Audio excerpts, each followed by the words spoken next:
আমরা যাদের মুক্তি পাহারা দিয়েছি তারা যদিও আমাদের কোরআনকে পায়ের নিচে রেখেছে, আমরা বলতে চাই আমাদের কোরআনকে গুটি কয়েক বেঈমান জানোয়ার শুয়োররা যদি পায়ের নিচে রেখে আমার ইসলামকে অবমাননা করার চেষ্টা করে, বাংলার মুসলমান 1 কোটি বার তাদের জন্য ইসলামের পক্ষে জীবন দিতে তৈরি হয়ে যাবে ইনশাআল্লাহ।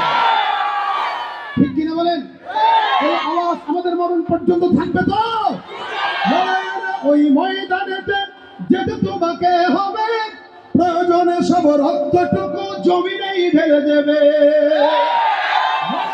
ওই ময়দানেতে যেতে তোমাকে হবে, প্রয়োজনে সব রক্তটুকু জমিনেই ঢেলে দেবে। তবুও তোমায় লড়তেই হবে, মানিবে না পরাজয়।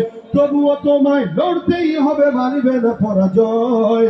বিপ্লব মানে জীবন দেয়া, বসে থাকা নয়। সে কোনদিন আসবে না রে, করো যদি ভয়। আসবে বিজয় রক্ত আর জীবনের বিনিময়, আসবে বিজয় রক্ত আর জীবনের বিনিময়। বিপ্লব মানে জীবন দেয়া, বসে থাকা নয়। সে কোনদিন আসবে না রে, করো যদি ভয়।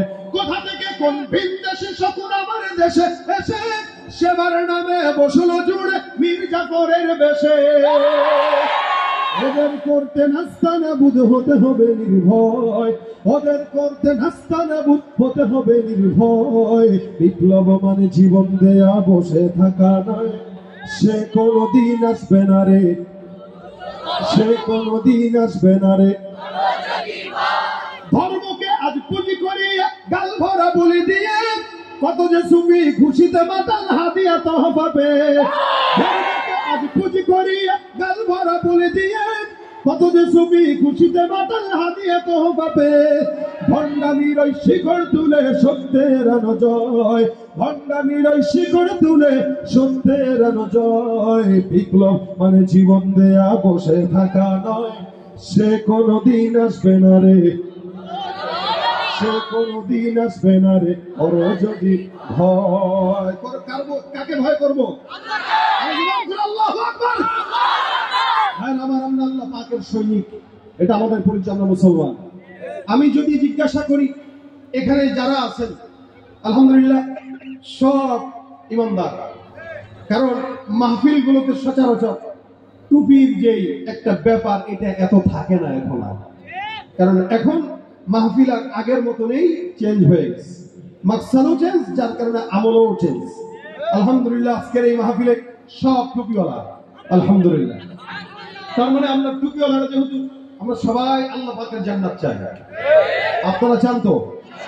একটা হলো আল্লাহ পাকের জান্নাত চাই, আরেকটা হইলো জান্নাত দেরিতে চাই না, নগদে চাই।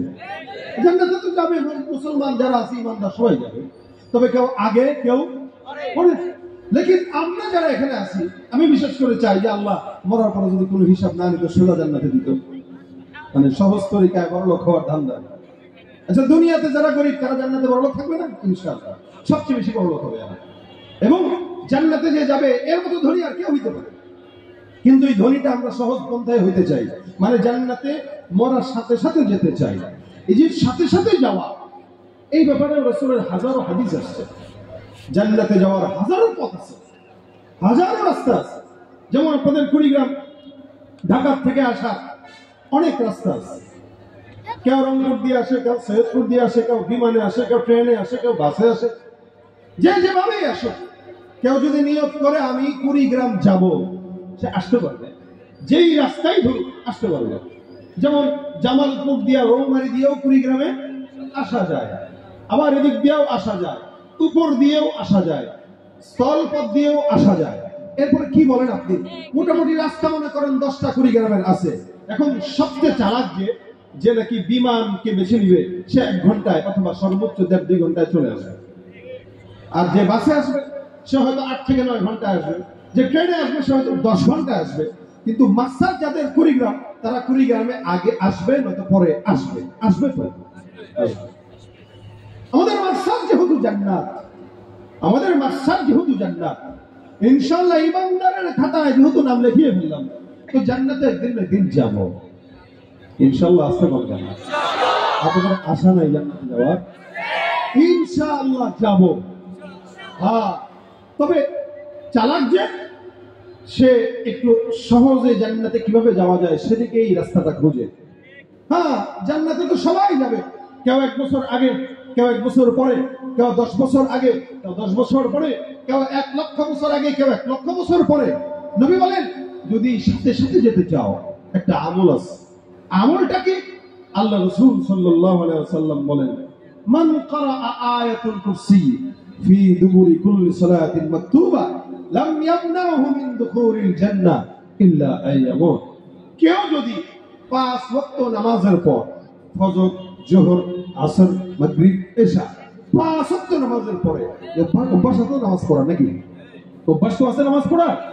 আমাদের সমাজের একটা মুশকিল হলো এই সমাজের মুসলমানদেরকে জুমার নামাজ দেখলে মনে হয় সব মুসলমান ভরা, আর ফজরের নামাজে মুসল্লির দিকে তাকাইলে মনে হয় দেশের নাস্তিক বেঈমান ভরা। কেন?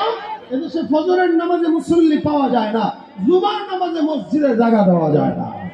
কথা ঠিক কিনা বলেন?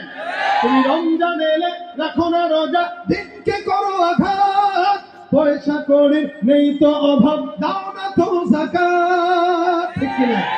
ইমানদারির বড়াই করো নেই তোমার ইমান, তুমি ইমানদারির বড়াই করো নেই তোমার ইমান, তুমি কেমন মুসলমান, তুমি কেমন মুসলমান, তুমি নামাজের সাথে নাই পরিচয়, মানো না কোরআন, নামাজের সাথে নাই পরিচয়, মানো না কোরআন, তুমি কেমন মুসলমান, তুমি সুদের টাকা প্রাসাদ গড়, ঘুষ ছাড়ো না, দিন দুঃখী না খেয়ে মরে খবর রাখো না, তুমি ঘুষ খেয়ে অবিচার করো, ঘুষ খেয়ে অবিচার করো, সাজিয়া প্রধান, তুমি কেমন মুসলমান, তুমি না খৌফে খোদা দিল में है ना गैरत ईमान, कैसे मुसलमान है तुम, कैसे मुसलमान। ठीक है, মুসলমান নামে না কামে? কিসের হওয়া চাই? কিসের হওয়া চাই? কামের হওয়া চাই, নামের না। নামের মুসলমানের অভাব নাই, মুসলমান অনেক আছে, কিন্তু নামাজের কথা জিজ্ঞাসা করলে তো ঈদুল আজহার জানাজার নামাজ। আপনারা দেখেছিলেন না ভুলে গেছেন? ঈদুল আজহা জানাজার নামাজ। এই হলো আমাদের দেশের মুসলমানের হাল। নামাজও পড়ে, দুর্নীতিও করে, নামাজও পড়ে, ওপারে দাদা বাবুদের কাছে ইলিশও পাঠায়। কিন্তু আমরা গাঁজা ছাড়া কিছু পাই না। আমরা তাদের কাছে অনেক কিছু দেই, কিন্তু তারা আমাদেরকে দেয় গাঁজা। মুসলমান দাবি করার নাম না, মানার নাম। কিসের নাম? মানার নাম। আল্লাহ রাসূল বলেন 5 ওয়াক্ত নামাজের পর, 5 ওয়াক্ত নামাজের পর কেউ যদি আয়াতুল কুরসি পাঠ করে, আল্লাহ পাক তাকে জান্নাতে কেমনে দিবেন? রাসূল বলেন লাম ইয়ামনাহু মিন দুখুলিল জান্নাতি ইল্লা আইয়ামুত। ও মরবে, এই তার দুনিয়া, এই তার জান্নাত, এই দুনিয়া, এই জান্নাত, মাঝখানে একটা পর্দা আছে। রাসূল বলেন মরবে দুনিয়া থেকে, পর্দাটা ছিঁড়বে, সোজা জান্নাতে ঢুকে যাবে, সোজা জান্নাতে ঢুকে যাবে। অর্থাৎ মৃত্যু ছাড়া তাকে জান্নাতে যেতে বাধা দিতে পারবে না কেউ। সুবহানাল্লাহ। কত বড় আমল, একদম আসান তরিকা আমল। এজন্য নবী বলেন মান ক্বারা আয়াতুল কুরসি ফি দুবুরি কুল্লি সালাতিন মাকতুবা লাম ইয়ামনাহু মিন দুখুলিল জান্নাতি ইল্লা আইয়ামুত। নবী করিম সাল্লাল্লাহু আলাইহি ওয়াসাল্লাম বলেন 5 ওয়াক্ত নামাজের পর কেউ যদি আয়াতুল কুরসি পড়ে, আল্লাহ পাক রব্বুল আলামিন ওই বান্দাকে মৃত্যু ছাড়া তাকে জান্নাতে প্রবেশ করতে কেউ বাধা দিতে পারবে না। আয়াতুল কুরসি এমন একটা আয়াত, অনেক মুফাসসিরিন ইকরাম বলেন এটা হলো ইসমে আযম। আয়াতুল কুরসি পাঠ করবেন, এই কোরআনের ভিতরে সম্মানিত আয়াত হলো আয়াতুল কুরসি। এখানে আল্লাহ পাক রব্বুল আলামিন শুরুতেই তার শান মান বর্ণনা করে দিয়েছেন। আমার আল্লাহ ডাক দেয়া বলেন আল্লাহু লা ইলাহা ইল্লা হুয়াল হাইয়ুল কাইয়ুম। আল্লাহ তিনি এমন একজন আল্লাহ যার কোনো ইলাহ নাই, এমন একজন মালিক যার কোনো ইলাহ নাই, যার সঙ্গে কোনো শরীক নাই। এই প্রাথমিক শরীকটাই স্বীকারোক্তি, একজন মুমিনের জন্য সর্বপ্রথম স্বীকারোক্তি। আল্লাহ পাক রব্বুল আলামিন বলেন জমিনের মধ্যে যারাই মুমিন হবে তারাই প্রথম এই স্বীকারোক্তিটা দিবে, আল্লাযীনা ইউমিনুনা বিল গায়ব। অদৃশ্যের প্রতি বিশ্বাস করার নাম ঈমান। ইসলামের স্তম্ভ পাঁচটির মধ্যে এক নম্বর রাসূল বলেন, বুনিয়াল ইসলামু আলা খামসিন, শাহাদাতি আল্লা ইলাহা ইল্লাল্লাহ, এই যে লা ইলাহা ইল্লাল্লাহ সাক্ষী দেওয়া, এই প্রথম সবকটাই আয়াতুল কুরসির মধ্যে আমার আল্লাহ পাক রব্বুল আলামিন দিয়েছেন। এই জন্য আল্লাহ পাক এই আয়াতে শিখায় দেন, আল্লাহু লা ইলাহা ইল্লা হু আল হাইয়ুল কাইয়্যুম। এই জায়গায় আমার আল্লাহ পাক রব্বুল আলামিন প্রথমেই দিন দিয়ে একক এই সবকটা বান্দাকে দিয়ে দেয়। দুই নম্বরে দুইটা শব্দ ব্যবহার করলেন, হাইয়ুল কাইয়্যুম। আমার পয়গম্বর ডাক দিয়ে বলে, সাহাবায়ে মাইনের দল, জমিনের ভিতরে কেউ যদি ইয়া হাইয়ু ইয়া কাইয়্যুম বলে আমার আল্লাহকে ডাক দেয়, ওই বান্দা দুইটা নামের উসিলায় যদি কোনো কিছু আল্লাহর কাছে চায়, আমার আল্লাহ পাক রব্বুল আলামিন বলে, বান্দা আল্লাহর নবী ডাক দিয়া কয়, ওই বান্দা ইয়া হাইয়ু ইয়া কাইয়্যুম নামের উসিলায় যদি চায়, আমার আল্লাহ বান্দার সব মনের নেক মাকাসাদ হাসানাগুলোকে পূরণ করে দেয়। তুমি মিটাও সকল চাওয়া, দুদিন আগে পরে তোমার কাছেই সকল পাওয়া, সবই তোমার তরে। তোমার পথে চললে সবাই, তোমার পথে চললে সবাই আসবে যে সুদিন, তোমার দয়ায় পূর্ণ আমার সারা নিশিদিন। দয়াকার ভাইরা আমার, খুব বুঝবেন, আল্লাহ পাক রব্বুল আলামিন শিখায় দেয়, আল্লাহু লা ইলাহা ইল্লা হুয়াল হাইয়ুল কাইয়্যুম লা তাখুযুহু সিনাতুন ওয়া লা নাওম। এক নম্বরে বান্দা স্বীকারোক্তি দেবে আল্লাহ ছাড়া কেউ নাই, এই স্বীকারোক্তি দিবে। তারপরে আল্লাহ দুইটা নাম বলবে, আল্লাহ পাক পরিচয় দিয়ে বলতেছেন, এরপরে যাকে তুমি মালিক হিসেবে গ্রহণ করলা, যাকে চিরঞ্জীব বললা, আল হাইয়ুল কাইয়্যুম, যাকে চিরঞ্জীব চির শক্তিশালী বললা, তার গুণ কি জানো? আমার আল্লাহ পাক ডাক দিয়া বলেন, লা তাখুযুহু সিনাতুন ওয়া লা নাওম। তিনি এমন একজন মালিক, যেই মালিকের ঘুম তো দূরের কথা, তন্দ্রাচ্ছন্ন হয় না। জমিনের ভিতরে যত বড় লিডার হোক, যত বড় সরকার প্রধান হোক, ঘুমায় কি ঘুমায় না?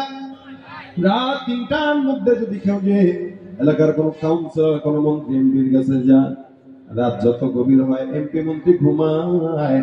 আমার আল্লাহ পাক রব্বুল আলামিনের এই দুনিয়াতে আল্লাহ পাক যত মানুষ রেখেছেন সবারই ঘুম আসে। এই ঘুমটা নিয়ামত। রাতকে আল্লাহ পাক রব্বুল আলামিন ঘুমের জন্য সৃষ্টি করে দিয়েছেন, বানিয়ে দিয়েছেন, যার কারণে বান্দা ঘুমায়। সারাদিন একটা এমপি মন্ত্রী চেয়ারম্যান মেম্বার কাজ করবে, কোনো বাধা নাই। রাতের বেলা যখন হবে ঘুমাবে। এই রাতের ৩টার দিকে যে যদি কেউ একটা এমপি মন্ত্রীকে ডাক দেয়, দেখবেন এমপিও কথা শুনে না, মন্ত্রীও কথা শুনে না। এ মুসলমান, সব ঘুমায়, কারণ এলাকার এমপি ঘুমাইলে এলাকা চলে, চেয়ারম্যান ঘুমাইলে এলাকা চলে, মেম্বার ঘুমাইলেও গ্রাম চলে। দেখেন আমার আল্লাহ, যিনি ঘুমাইলে ১ সেকেন্ডের জন্য কোনোদিন বিশ্ব চলতে পারে না। আর আমার এই গোটা দুনিয়ার মালিক আমার আল্লাহ পাক রব্বুল আলামিন ১ সেকেন্ডের জন্য ঘুম তো দূরের কথা, তন্দ্রাচ্ছন্ন হন না। যার কারণে আল্লাহ পাক বলেন, এরে যেই মালিক তন্দ্রাচ্ছন্ন হয় না, যেই মালিক ঘুম তো দূরের কথা তন্দ্রাও যায় না, যদি ডাকতে হয় বান্দা ওই মালিককে ডাকো। ওই মালিককে ডাকতে দেরি হয়, আমার আল্লাহ পাক ওই বান্দাটাকে সাড়া দিতে দেরি করে না। জমিনের মধ্যে এই কারণে আল্লাহ পাক বান্দাকে সবক দিয়া জানায় দেন, ফাযকুরুনি আযকুরকুম ইয়া আইয়ুহাল্লাযীনা আমানু যকুরুল্লাহা যিকরান কাসীরা। আমার আল্লাহ বান্দাকে বেশি বেশি আল্লাহর জিকির করতে বলেছেন, স্মরণ করতে বলেছেন, ডাকতে বলেছেন। আগে তুমি বান্দা আমি আল্লাহকে ডাকবা, তারপর আমি আল্লাহ তোমাকে ডাকবো। তুমি আগে আমার দিকে আগাও, আমি আল্লাহ তোমার দিকে আগাবো। তুমি আমার দিকে হেঁটে হেঁটে আগাও, আমি আল্লাহ তোমার দিকে দৌড়ে দৌড়ে আগায় যাবো। সুবহানাল্লাহ। বলেন তো, কোন বান্দা আল্লাহকে যদি ডাক দেয়, আমার আল্লাহ কোনদিন কি বেজার হয় নাকি? বলেন তো, কথা কয় না কেন? আচ্ছা বলেন, মাকে ডাকলে মা বেজার হয় না খুশি হয়? একটু বুঝে বলেন, মাকে ডাকবেন বাবাকে ডাকবেন, খুব বেশি খুশি হয় না বেজার হয়? একজন একটা বলে। আচ্ছা আর একটু বুঝাই বলি, একটা মা আছে, বাবা আছে, এখন যদি কোনো সন্তান মায়ের কাছে যায় ডাক দেয়, বলে আম্মা, বলে কি আম্মা গো, বলে কি বলো? ও আম্মা বলো। আম্মা বল না। ও আম্মা, এমন কিছু বললে বললো না ভাই, এটা হয় কিনা? হয় না, কথা বুঝে না। আপনি মায়ের সামনে দাঁড়ায় আস্তে আস্তে আম্মা, আসলটা দেয় ও আম্মা, আম্মা গো, ও আম্মা, আরে ও মা, মা গো কি হয়েছে তোর? তো মা এমনি ডাকে 20 বার ডেকে দেখেন, মা কিছুক্ষণ পরে বলবে আমার ছেলের মনে হয় মাথা গেছে। আবার বাবার কাছে চলে যায়, যাওয়ার পরে ডাক দেয়া বলতেছো আব্বা, বলে কি? বাবা গো বলো। ও আব্বা বল না। ও আব্বা, মা এগুলো শুরু করছে নি আবার কি? আমারও 20 বার ডাকছে, তোমার কাছে আবার গেছে। এই চিন্তার বিষয় তো এটা, আমার ছেলের কি মাথা আছে না গেছে, এটা একটু দেখা দরকার। আচ্ছা, একবারের জায়গায় 10 বার 20 বার 25 বার 30 বার 40 বার ডাকলেন, মা খুশি হবে না বেজার হবে? টেনশন করবে কি করবে না? কিন্তু যে ছেলেটা এত সবল সুস্থ ছেলে, এই ছেলেটা কেন বারবার আব্বা আব্বা আম্মা আম্মা বলে আর কোনো কথা বলে না? মনে হয় পাগলা গারো দেওয়া লাগবে। মা কেউ বেশি ডাকলে মাও বেজার হয়, বাবা কেউ বেশি ডাকলে বাবা বেজার হয়। আমার আল্লাহকে কোনোদিন যদি ডাক দেয়া বলেন আল্লাহ, আমার আল্লাহ ডাক দেয়া কইব বান্দা তুই বল আমি আল্লাহ তোর জন্য হাজির। যত বান্দা আছে প্রত্যেকটাই বান্দার বান্দা যদি আল্লাহকে ডাক দেয়, সকালবেলা ডাকবে, বিকালবেলা ডাকবে, রাত্রিবেলা ডাকবে, গভীর রাতে ডাকবে, আমার আল্লাহ গভীর রাতে এসে ডাকবে আমার বান্দাকে ডাক দেয়া বলে আলামিন মুস্তাগফির। এমন কোন চায়নাওয়ালা আছো চাও, এমন কোন বললেওয়ালা আছো বলো, আমি আল্লাহকে তুমি আমার দিকে হাঁটতে হাঁটতে আগাবা, আমি আল্লাহ তোমার দিকে দৌড়ায় দৌড়ায় আগাবো। বান্দা যত মালিককে ডাক দেয় আমার আল্লাহ কোনোদিন বেজার হয় না। আল্লাহ পাক ডাক দিয়া বলে বান্দা যত মন যায় আমি আল্লাহকে ডাক দাও, কারণ বান্দা না ডাকলে আমি আল্লাহ বেজার হই। সব বান্দারা ডাকলে আল্লাহ পাক রব্বুল আলামিন, আল্লাহর বান্দা যতবার ডাকবে আল্লাহ কয় আমার কোনো কষ্ট লাগে না, বরং না ডাকলে কষ্ট লাগে। দুনিয়ার মানুষের কাছে চাইবেন বান্দা বেজার হয়, একবারের জায়গায় 2 বার 3 বার 10 বার যখন চান বেজার হয়। কিন্তু আমার আল্লাহ পাক রব্বুল আলামিনকে বান্দা যদি না চায় আল্লাহ বেজার হয়। এই জন্য আল্লাহ বলেন চাওয়ার মতো একজনই তো কে, তিনি বলেন তো চাওয়ার মতো একজনই আছেন, তিনি আল্লাহ। আল্লাহ বলেন আল্লাহু লা ইলাহা ইল্লা হুয়াল হাইয়ুল কাইয়্যুম লা তাখুযুহু সিনাতুন ওয়ালা নাওম। হে মুসলমান নবীর উম্মত, এটা এমন ইসমে আযম যে ইসমে আযম পরে বান্দা যখন যাবে আল্লাহ পাক রব্বুল আলামিন বান্দার চাওয়া পূরণ করে। শুধু চাওয়া নয়, যেই নিয়তেই করবে আমার আল্লাহ সেই নিয়তটাকেই কবুল করবে। নবী বলেন জান্নাতে যাওয়ার হাজারো পথ, এই হাজারো পথের মধ্যে অন্যতম সহজ পথ হলো 5 ওয়াক্ত নামাজের পরে এই আয়াতটাকে তোমরা তেলাওয়াত করে নাও। আল্লাহর কসম করে বলতেছি প্রত্যেকটা বান্দা মরার সাথে সাথে আল্লাহর জান্নাতে চলে যাবে। সুবহানাল্লাহ। ভাইরা আমার, আবু হুরায়রা রাদিয়াল্লাহু তাআলা আনহু থেকে হাদিস বর্ণিত, তিনি বলেন নবী করিম সাল্লাল্লাহু আলাইহি ওয়াসাল্লাম আমাকে একবার সাদাকার কিছু খেজুর দিলেন, কিছু সাদাকার খেজুর পয়গম্বর আমার কাছে দিলেন আমানত হিসেবে রাখার জন্য। আমি সাদাকার খেজুরগুলো সুন্দর করে আমার ঘরের ভিতরে নিয়ে আমানত রেখে দিলাম। যেটা জনগণের খেজুর, জনগণের মাল সম্পদ, পয়গম্বর আমার কাছে দিলেন কেবল রক্ষণাবেক্ষণ করার জন্য। আল্লাহ নবী সাল্লাল্লাহু আলাইহি ওয়াসাল্লাম আমার কাছে দায়িত্ব দেন, খুব বুঝবেন।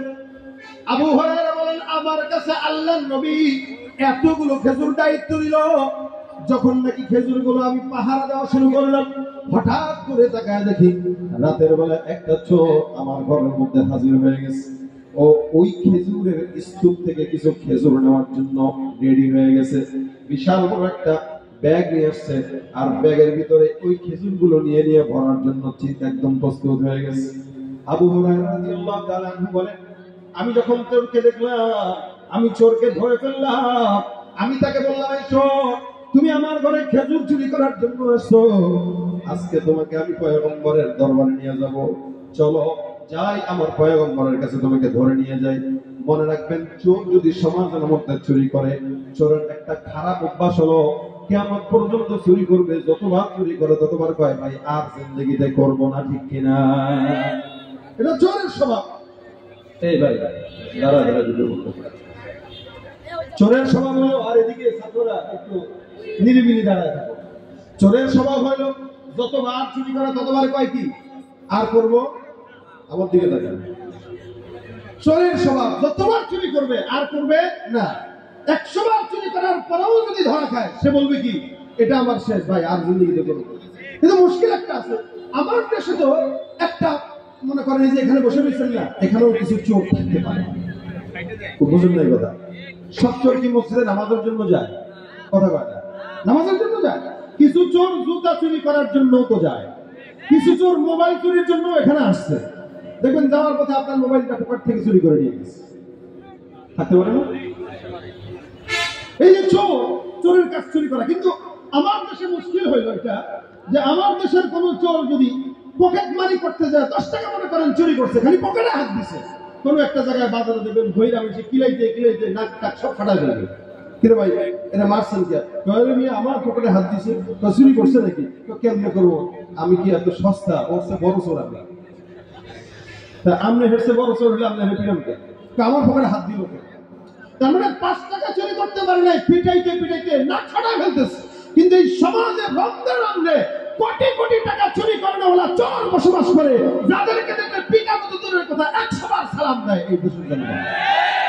যাদের হাতে যায় ক্ষমতা, দেশ যেন বাপের ভিটা, রাখতে চেয়ার শুরু করে বিদেশিদের পাচাটা। যাদের হাতে যায় ক্ষমতা, দেশ যেন বাপের ভিটা, রাখতে চেয়ার শুরু করে বিদেশিদের পাচাটা। বিদেশিদের কথা মতো চালায় ওরা নিজের দেশ, বিদেশিদের কথা মতো চালায় ওরা নিজের দেশ। দেখতে দেখতে গোল্লায় গেল আমার সোনার বাংলাদেশ, আমার সাথে দেখতে দেখতে গোল্লায় গেল। একে একে শেষ করেছি, সবার দেখা হইল শেষ। দেখতে দেখতে গোল্লায় গেল আমার সোনার বাংলাদেশ। কেউ দিল না সবাই নিল, আমরা যে কলুর বলদ, সারা বছর নেয় না খবর, নির্বাচনে খুব দরদ। কেউ দিল না সবাই নিল, আমরা যে কলুর বলদ, সারা বছর নেয় না খবর, নির্বাচনে খুব দরদ। নির্বাচনের আগে নেতা ধরে কত রকম বেশ, নির্বাচনের আগে নেতা ধরে কত রকম বেশ। দেখতে দেখতে গোল্লায় গেল, দেখতে দেখতে গোল্লায় গেল।